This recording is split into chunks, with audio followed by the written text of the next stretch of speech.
Lalu bagaimana dengan persiapan pemerintah Surabaya menangkis berita hoax? Telah bergabung dengan kami Wali Kota Surabaya, Tri Risma hari ini. Assalamualaikum, selamat petang Bu Risma. Waalaikumsalam Mas Iman. Iya, Bu Risma hari ini tadi full melakukan penggalangan dukungan untuk menghalau berita hoax. Apa yang akan dilakukan pemerintah Kota Surabaya terkait dengan menghalau hoax ini, Bu Risma? Ya, yang pertama kami mencoba mengklarifikasi, mencari apakah berita itu benar. Nah, kemudian setelah itu kami mencoba menyebarkan untuk bahwa kalau misalkan itu ternyata hoax, itu kita langsung coba sebarkan begitu ke masyarakat. Kami juga mengajari bahwa di agama itu fitnah itu nggak boleh. Kemudian kalau fitnah itu disebar-sebarkan gitu ya kan, ini kan juga lebih parah kondisinya, dan itu tidak mendidik untuk kita bisa membangun manusia sebaik-baiknya, karena kemudian kita akan memudah memfitnah orang, menuduh orang semau kita sendiri, seenak kita sendiri. Surabaya termasuk salah satu daerah yang juga ikut dalam deklarasi anti hoax hari ini. Mungkin Surabaya punya pengalaman tersendiri, Bu Risma. Mungkin Bu Risma juga pernah mendengar atau bahkan mengalami sendiri. Iya, saat itu saya juga pernah, kita agak dibingungkan saat itu, disibukkan lah ya gitu, karena ada mobil plat R, saat itu ada bonek lagi berantem sama Aremania. Kemudian ada mobil plat R, di mana mobil plat R itu kemudian seperti dibakar begitu. Nah, kemudian keluarganya yang punya nomor itu kemudian kebingungan gitu. Dia merasa mobilnya tidak seperti itu, tapi kenapa nomornya seperti itu gitu. Nah, terus coba kita klarifikasi, ternyata bukan gitu. Jadi ini kan kasihan gitu, membingungkan. Ya kalau kemudian tidak sakit gitu ya tidak apa-apa gitu. Tapi kalau sakit gimana, kemudian kena serangan jantung. Ceritanya gitu menarik kan. juga. Gimana Wali Kota Surabaya sampai mengklarifikasi hal sedetil itu? Bagaimana waktu itu suasananya?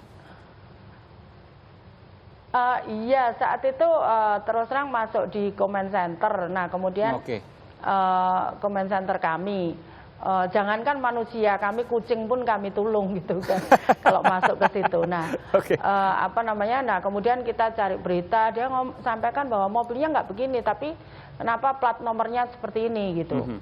Itu plat nomor saudara saya gitu. Nah, kemudian setelah kita cek, oh itu ternyata hanya editan, karya editan begitu. Pada waktu itu yang disebutkan ada bentrokan antara bonek dengan Aremania? Iya, terus mobil itu dibakar gitu. Mobil itu dibakar, katanya padahal ada kejadian korban, itu kayak gitu. Padahal kejadian itu tidak ada sama sekali. Padahal kejadian itu nggak ada gitu, nggak ada sama sekali. Hanya plat nomornya dipakai. Nah, kemudian mobil itu seolah-olah terbakar, tapi kan kelihatan ujung-ujungnya mobil itu masih bentuknya bukan sedan, tapi kok sedan gitu. Jadi diedit, gambarnya tuh fotonya diedit ya Bu? Iya. Tapi kan ada warga pasti yang juga mempercayai, ada bonek mungkin yang mempercayai. Bagaimana kemudian pemerintah Kota Surabaya? Iya betul, itu sempat agak rame. Terus kemudian saya juga yang pertama untuk mengamankan keluarganya. Kemudian yang kedua juga untuk meredam supaya tidak ada balas dendam atau sweeping plat N Malang, kemudian juga semacam jualan bakso Malang, terus itu kita juga sempat rada amankan gitu, karena jangan sampai kemudian balas dendam ini salah gitu karena hoax tadi. Berapa aparat yang diturunkan waktu itu Bu untuk mengamankan agar tidak terjadi panas bentrokan? Saya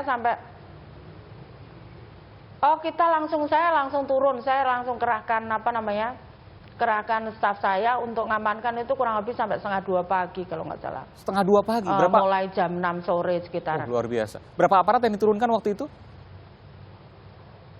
Banyak sekali ya. Kita langsung turun ke kita pantau, itu ada bakso Malang di sini gitu. Terus kita juga sempat himbau plat N tidak boleh lewat sini kita harus masuk tol kayak gitu. Hanya sesederhana berita bohong satu buah yang kemudian membuat Iya, repot betul, wali kota Surabaya dan juga menurunkan aparat Iya. yang banyak.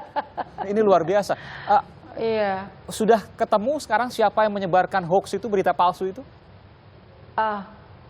Enggak, terus terang saya juga enggak. Itu begitu sudah selesai ya sudah, apa namanya, karena ya capek kita ngurus apa namanya, kayak gitu-gitu ya Mas ya. Kan kita harus melanjutkan kehidupan selanjutnya. Meskipun sekarang polisi berkomitmen untuk mengejar pelaku-pelaku penyebar hoax itu. Saya juga dengar Bu Risma ada juga yang jantungan mendengar hoax. Betul kalau saya dengar dari Bu Risma?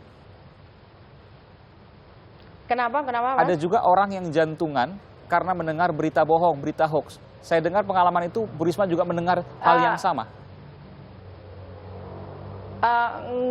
Ya sempat saat itu ada seseorang yang menyampaikan karena dia mendengar ada apa namanya cucunya apa gitu kecelakaan, terus kemudian berita itu disebarkan, terus dia sempat cerita ke saya, aduh jantung saya rasanya berhenti katanya gitu. Oke. Ya jadi apa namanya, iya itu sama sekali nggak bertanggung jawab itu. Kalau sampai ada tiba-tiba korbannya terbunuh kayak gitu. Nah, kalau yang terbunuh itu kemudian kepala keluarganya harus menghidupi anak istrinya, itu seperti apa dosa kita ya? Iya, Bu. Terkait dengan perang melawan hoax ini, pemerintah kota Surabaya membentuk tim khusus, Bu Risma? Ya, saya terus terang bukan tim khusus. Tim khusus ini semua untuk apa namanya sifatnya media-media yang melakukan provokatif, melakukan apa namanya ya semacam berita bohong gitu, apa namanya atau fitnah gitu. Coba kita identifikasi dan kita selesaikan langsung, kemudian langsung kita counter begitu. Oke, counter ada tim yang bukan khusus tapi tim yang diterjunkan untuk melakukan counter itu. Tapi juga ada juga yang tidak kalah penting tentu edukasi terhadap masyarakat. Kalau saya bicara dengan Bu Risma tentu kita bicara Surabaya. Bagaimana kemudian edukasi agar masyarakat tidak mudah percaya hoax ini? Tadi contohnya yang bonek versus Arema yang ternyata hoax. Misalnya seperti itu Bu Risma? Iya. Ya memang kita harus banyak turun ya menjelaskan kepada masyarakat untuk apa namanya untuk terus menerus gitu. Kayak misalkan kasus yang apa namanya kasus yang tadi Aremania sama bonek itu ternyata itu ada gambaran berkas kayak film gitu ya, film apa namanya kemudian dipotong hanya plat nomornya aja diganti gitu. Nah, itu kemudian kita bandingkan gambar itu gitu. Nah, kemudian kita juga sebarkan ke medsos gitu. Itu tim apa, Bu? Tim Diskominfo itu, Bu? Kita mencoba membenarkan itu. Kenapa? Tim Diskominfo yang melakukan itu? Ya, Mas Iman. Tim Diskominfo dari Pemkot Surabaya? Kominfo sama Humas. Oh, oke. Ya, dengan Humas kami, ya. Jadi 24 jam ada yang piket itu, Bu? Iya, tim kita 24 jam. 24 jam piket untuk mengurusi hoax ya di Pemkot Surabaya. Luar biasa, memang kita mendengar. Iya, juga berita-berita yang nggak benar gitu kan. Soalnya kan, apa namanya, ya jangan sampai kemudian hal-hal yang sepele, yang mestinya tidak perlu, apa namanya, tidak perlu terjadi, itu terjadi hal-hal kecil seperti itu kan, apa namanya, kalau sudah menyulut ini kan bahaya sekali. Bu, kalau soal hoax ini kan sudah banyak situs-situs yang melawan hoax ya. Ada di internet kita bisa cari ada beberapa situs. Tapi kalau isunya lokal biasanya agak susah tuh, Bu. Saya ingin tanya ke Bu Risma, kalau isunya lokal kemana masyarakat Surabaya bisa mengkonfirmasi kebenaran berita itu? Adakah hotline misalnya atau situs yang bisa dilakukan diakses oleh warga Surabaya untuk mengetes kebenaran? Contoh misalnya tadi yang bonek versus Arema yang ternyata hoax itu.